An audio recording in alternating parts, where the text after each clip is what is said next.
Amigos, aquí tenemos a nuestros visitantes que son las lapas. Vean qué colores más lindos. Ellos vienen y nos hacen las visitas en las mañanas y en las tardes.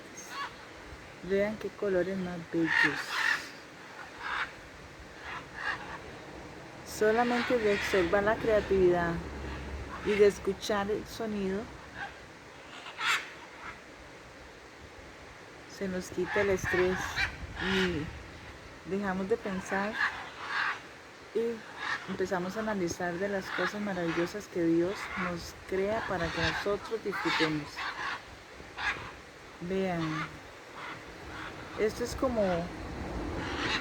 totalmente relajarse, relajar la mente y pensar en el Todopoderoso, que hizo todo tan perfecto,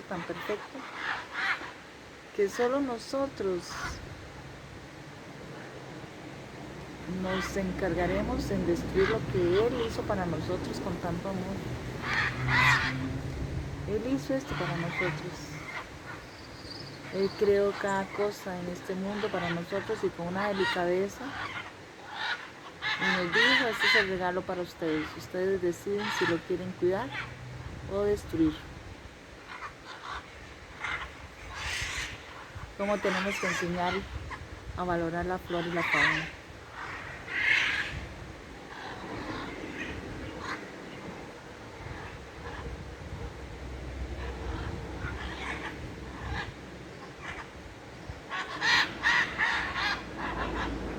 Qué lindos. Andan como en parejas.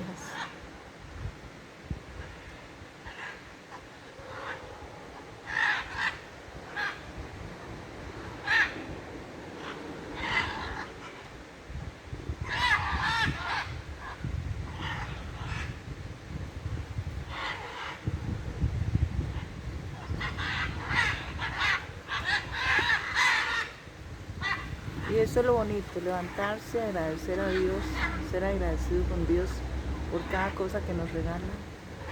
Con solo el hecho de dejarnos levantarnos un día más de vida, caminar, ver,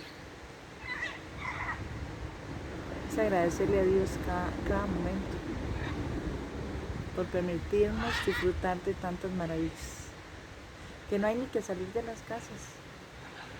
Dependiendo de donde uno viva, es nada más apreciar las bellezas que Dios nos envía.